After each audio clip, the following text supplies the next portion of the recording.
আমার সকল প্রিয় ছাত্রছাত্রী বেঙ্গল স্টাডি পয়েন্টের পক্ষ থেকে তোমাদের জানাই স্বাগত। আজকের এই ভিডিওটিতে আমি তোমাদের সাথে মধ্যশিক্ষা পর্ষদ অনুমোদিত ষষ্ঠ শ্রেণীর সাহিত্য মেলা বইটির অন্তর্গত কবি অরুণ মিত্রের লেখা ঘাসফড়িং কবিতাটির হাতে কলমে সমস্ত প্রশ্নের উত্তর নিয়ে আলোচনা করব। দেখো, 1 নাম্বার প্রশ্নটি কি বলেছে? কবি অরুণ মিত্র কোন বিদেশি ভাষায় বিশেষজ্ঞ ছিলেন? উত্তর হবে ফরাসি ভাষায়। চলে আসবো 2 নাম্বার প্রশ্নে। তার লেখা দুটি কবিতার বইয়ের নাম লেখো। উত্তর হবে খুঁজতে খুঁজতে এত দূর, ঘনিষ্ঠ তাপ। চলে আসবো আমরা 2 নাম্বার প্রশ্নে। 2 নাম্বার প্রশ্নটি কি বলেছে দেখো, বাক্যের উদ্দেশ্য ও বিধেয় অংশ আলাদা করে দেখাও। 1 নাম্বার প্রশ্ন, ভাব না করে পারতামই না আমরা। উত্তর হবে আমরা হবে এখানে উদ্দেশ্য, আর ভাব না করে পারতামই না এটি হবে বিধেয়। 2 নাম্বার প্রশ্নটি দেখো কি বলেছে, সবুজ মাথা তুলে কত খেলা দেখালো ঘাসফড়িং। উত্তর হবে ঘাসফড়িং উদ্দেশ্য, বিধেয় হবে সবুজ মাথা তুলে কত খেলা দেখালো। চলে আসবো 3 নাম্বার প্রশ্নে। 3 নাম্বার প্রশ্নটি কি বলেছে দেখো, আমার ঘরের দরজা এখন সবুজে সবুজ। উদ্দেশ্য হবে আমার ঘরের দরজা, আর বিধেয় হবে এখন সবুজে সবুজ। চলে আসবো আমরা 4 নাম্বার প্রশ্নে। 4 নাম্বার প্রশ্নটি কি বলেছে দেখো, ভিজে ঘাসের ওপর আমাকে যেতেই হবে আবার। এখানে উদ্দেশ্য হবে আমাকে, বিধেয় হবে ভিজে ঘাসের ওপর যেতেই হবে আবার। চলে আসবো আমরা 3 নাম্বার প্রশ্নে। 3 নাম্বার প্রশ্নটি কি বলেছে দেখো, নিচের শব্দগুলি বাক্যে ব্যবহার করে একটি অনুচ্ছেদ তৈরি করো। শব্দগুলি কি কি দিয়েছে দেখো, ভাব, ভিজে, নতুন, আত্মীয়তা, মন খারাপ, সবুজ, ঝিরঝির। এভাবে আমরা শুরু করতে পারি, খোলা মাঠের সঙ্গে আমার ভারী ভাব, বিশেষ করে তার উপরে গালচের মতো সবুজ ঘাস যখন ভিজে থাকে, যেন একটা নতুন পৃথিবীর মধ্যে দিয়ে আমি হেঁটে যাচ্ছি। উত্তর, পরবর্তী অংশ, একটি ঘাসফড়িং ঘাসের ওপরে মুখ তুলতেই তার সঙ্গে আমার আত্মীয়তা হয়ে গেল। একটু পরেই হঠাৎ ঝিরঝির করে বৃষ্টি নামলো। ঘাসফড়িংকে ছেড়ে আসতে হবে ভেবে আমার খুব মন খারাপ হয়ে গেল। চলে আসবো আমরা 4 নাম্বার প্রশ্নে। 4 নাম্বার প্রশ্নটি কি বলেছে দেখো, নিচের বিশেষ্য শব্দগুলিকে বিশেষণে এবং বিশেষণ শব্দগুলিকে বিশেষ্যে রূপান্তরিত করো। উত্তর, আত্মীয়তা, আত্মীয়, ঘাস, ঘেঁষো, সবুজ, সবজে, সবুজাভ, নতুন, নতুনত্ব। চলে আসবো আমরা 5 নাম্বার প্রশ্নে। 5 নাম্বার প্রশ্নটি কি বলেছে দেখো, নির্দেশ অনুসারে বাক্য পরিবর্তন করো। 5-এর 1 নাম্বার প্রশ্ন, সবুজ মাথা তুলে কত খেলা দেখালো ঘাসফড়িং। এটিকে যৌগিক বাক্যে পরিবর্তন করতে বলেছে। উত্তর হবে ঘাসফড়িং সবুজ মাথা তুলল এবং কত খেলা দেখালো। 5-এর 2 নাম্বার প্রশ্ন, একটা ঘাসফড়িংয়ের সঙ্গে আমার গলায় গলায় ভাব হয়েছে। এটিকে জটিল বাক্যে পরিবর্তন করতে বলা হয়েছে। উত্তর হবে একটা আছে ঘাসফড়িং যার সঙ্গে আমার গলায় গলায় ভাব হয়েছে। 5-এর 3 নাম্বার প্রশ্নটি দেখো, যেই ঝিরঝির বৃষ্টি থেমেছে অমনি আমি ভিজে ঘাসে পা দিয়েছি। এটিকে সরল বাক্যে পরিবর্তন করতে বলেছে। উত্তর হবে ঝিরঝির বৃষ্টি থাকতেই আমি ভিজে ঘাসে পা দিয়েছি। 5-এর 4 নাম্বার প্রশ্ন, আমার ঘরের দরজা এখন সবুজে সবুজ। এটিকে যৌগিক বাক্যে পরিবর্তন করতে বলেছে। উত্তর হবে আমার ঘরের দরজা আছে কিন্তু এখন সে সবুজে সবুজ।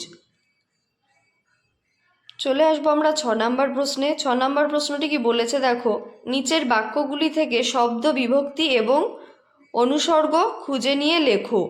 6-এর 1 নাম্বার প্রশ্ন, তার কাছ থেকে চলে আসার সময় আমার কি মন খারাপ। উত্তর, তার, সে সর্বনামের ষষ্ঠী বিভক্তি প্রথমা, কাজ এটি হলো অনুসর্গ, সময় অনুসর্গ, আশা এ বিভক্তি, কি শূন্য বিভক্তি। চলে আসবো আমরা 6-এর 2 নাম্বার প্রশ্নে, আমি কথা দিয়েছি। এখানে আমি শূন্য বিভক্তি, কথা শূন্য বিভক্তি, আর দিয়ে হলো অনুসর্গ। 6-এর 3 নম্বর প্রশ্নটি দেখো, ঝিরঝির বৃষ্টির পর আমি ভিজে ঘাসে পা দিয়েছি। উত্তর হবে এখানে ঝিরঝির শূন্য বিভক্তি, বৃষ্টি এ বিভক্তি, পর অনুসর্গ, আমি শূন্য বিভক্তি, ঘাস এ বিভক্তি, পা শূন্য বিভক্তি। 6-এর 4 নম্বর প্রশ্নটি দেখো, ভিজে ঘাসের ওপর আমাকে যেতেই হবে আবার।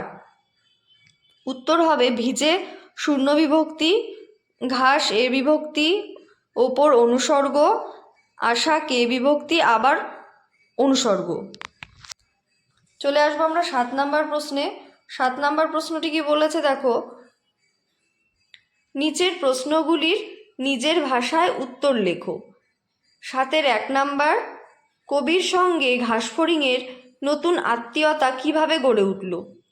উত্তর হবে কবি অরুণ মিত্র জন্মেছেন গ্রামে। একদিন ঝিরঝিরে বৃষ্টির পর তিনি যখন সবুজ ঘাসে পা রাখলেন তখন তিনি দেখলেন ঘাসফড়িং এদিক ওদিক লাফাচ্ছে। কবি বুঝলেন ঘাসফড়িং তার সঙ্গে আত্মীয়তা গড়ে তুলছে। চলে আসবো 7-এর 2 নম্বর প্রশ্নে, কবির কৌতূহল ও ভালো লাগায় ঘাসফড়িং কিভাবে সাড়া দিল বলে তোমার মনে হয়। উত্তর, ভিজে ঘাসে কবি পা দিতেই ঘাসফড়িং লাফ দিল। কবির কৌতূহল বাড়ল, তিনি দ্বিতীয় পা দিলেন, ঘাসফড়িং আবার লাফ দিল। অর্থাৎ সে কবির অনুভবে সাড়া দিয়ে যেন ছন্দে মিলিয়ে লাফালাফি করতে লাগলো। চলে আসবো 7-এর 3 নম্বর প্রশ্নে। 7-এর 3 নম্বর প্রশ্নটি দেখো, ঘাসফড়িংয়ের কাছ থেকে চলে আসার সময় কবির মন খারাপ হলো কেন বুঝিয়ে দাও। উত্তর হবে কবির ঘাসফড়িংয়ের সঙ্গে গভীর বন্ধুত্বের সেই আকুলতা থেকেই কবির মন খারাপ হলো। 7-এর 4 নম্বর প্রশ্নটি দেখো কি বলেছে, বলে এলাম আমি আবার আসব। পংক্তিটির মধ্যে দিয়ে কবির কোন মনোভাবের প্রকাশ ঘটেছে। উত্তর হবে কবির মনের সুগভীর ভালোবাসার ভাব ব্যক্ত হয়েছে।